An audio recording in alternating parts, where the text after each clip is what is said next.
Hello বন্ধুরা, welcome back to my channel. তো এটা হচ্ছে গোয়ালিয়রের ভিডিও। আর স্টেশন থেকে আমরা হোটেলে চলে গেছিলাম। এটা হচ্ছে হোটেলের রিসেপশন।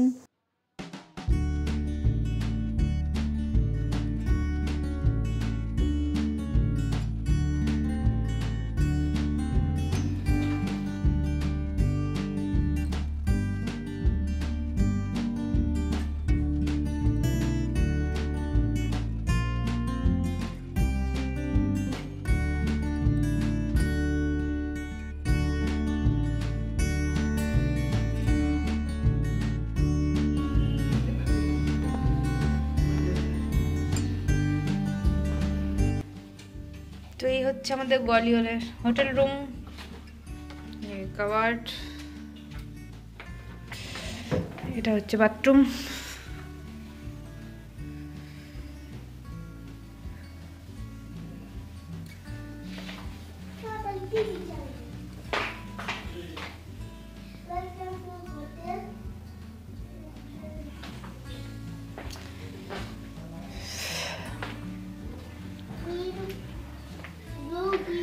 ব্লু, গ্রিন, রেড, এই হচ্ছে রুম। বেড, এই যে দুজন এখানে বসে আছে, আর এখানে একটা মিরর। এদিকে হচ্ছে টিভি।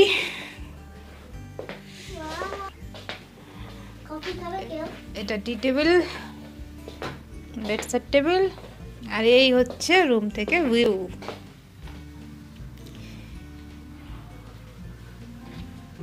দারুণ ভিউ। পছন্দ হয়েছে?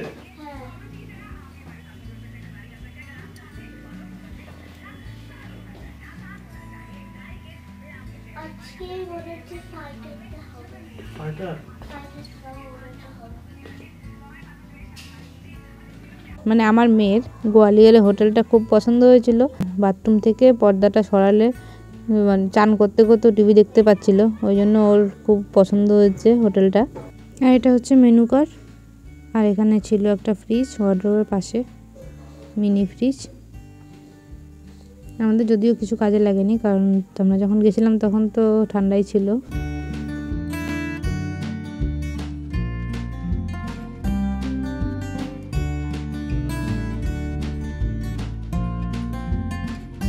তো আমরা হোটেলে গিয়ে ফ্রেশ হয়ে মানে চান টান করে বেরোলাম।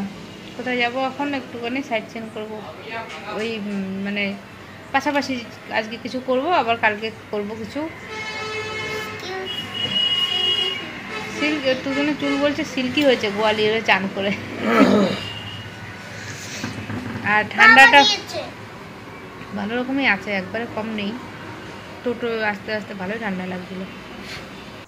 খাওয়া দাওয়ার পর আমরা বেরিয়ে পড়লাম আমাদের যাত্রাপথে। আর হচ্ছে গোয়ালিয়র টাউনটা বেশ আমার ভালোই লেগেছিল, যদিও পুরোটা কভার করা হয়নি, কারণ আমাদের তো ওই টাইম ওরকমই, কম সময়ে গিয়ে কম সময়ে দেখে চলে আসা।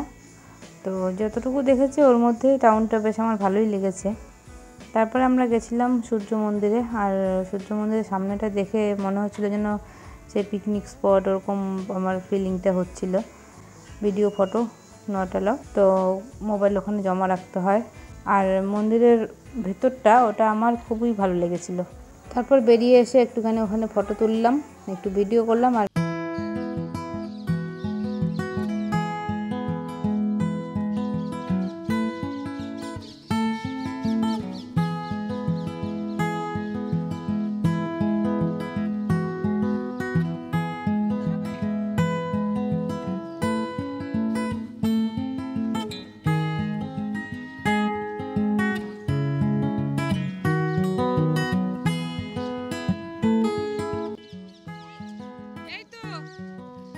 আর এই দেখো ওখানে এই যে এই গাড়িগুলো দেখে আমার বেশ ভালো লাগছিল।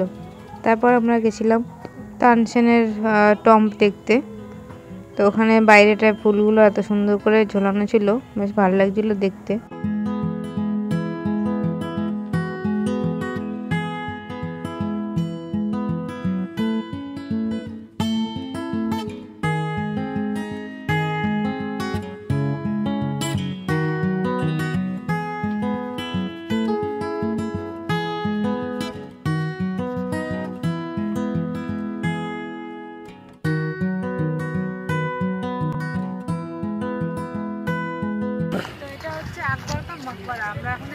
আকবরকা মকবরা।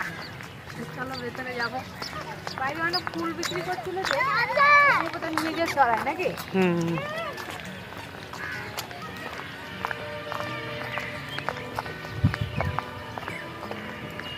ঠান্ডাটা ভালোই লাগছে। আর এই যে আজকে আমার এই হচ্ছে ড্রেস, কিন্তু ঠান্ডা লাগছে প্রচন্ড। হ্যাঁ ডিজাইন নেই, সিম্পল।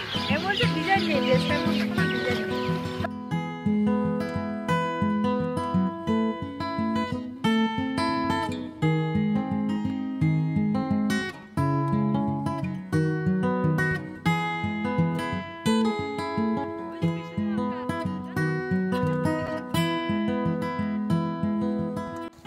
এই মকবরার ভিতরে এটা হচ্ছে সব থেকে বড় টম্ব। আর এটা হচ্ছে মোহাম্মদ গাউসের। মোহাম্মদ গাউস একজন সুফি গায়ক ছিলেন, আর উনি তানসেনের গুরু ছিলেন। মিয়া তানসেন হলেন সম্রাট আকবরের সবার নবরত্নর মধ্যে একজন। উনি দীপক রাগ গাইয়ে প্রদীপ জ্বালানোর ক্ষমতা রাখতেন, আর মল্লার রাগ গাইয়ে বৃষ্টি নামানোর ক্ষমতা রাখতেন।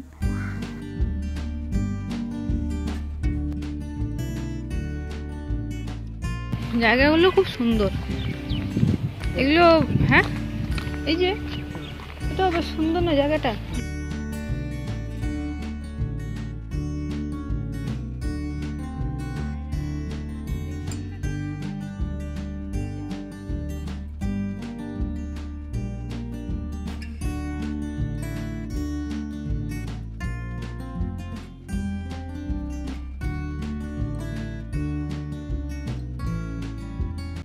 আকবরের মকবরা ঘোরা হয়ে গেল আমাদের।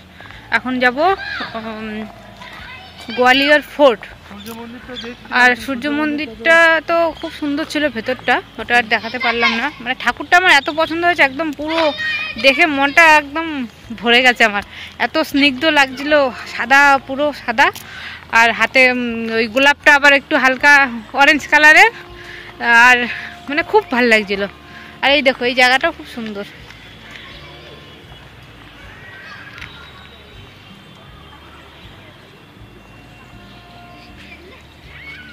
সামনে যেটা দেখা যাচ্ছে এটাই হচ্ছে তানসেনের সমাধি। উনি যেহেতু হিন্দু ছিলেন, কিন্তু উনি সম্রাট আকবরের সভায় সঙ্গীত পরিবেশন করতেন, তো ওই জন্য ওনাকে মিয়া উপাধি দিয়েছিলেন সম্রাট আকবর।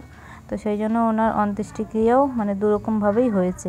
আর ওনার সমাধির পাশে একটা তেঁতুল গাছ আছে, আর উনি গানের গলা পরিষ্কার তেঁতুল গাছের পাতা সবসময় খেতেন। তো আজকের ভিডিও এই পর্যন্তই। দেখা হচ্ছে নেক্সট ভিডিওতে। সবাই ভালো থেকো, সুস্থ থেকো। আজকের মতো টাটা।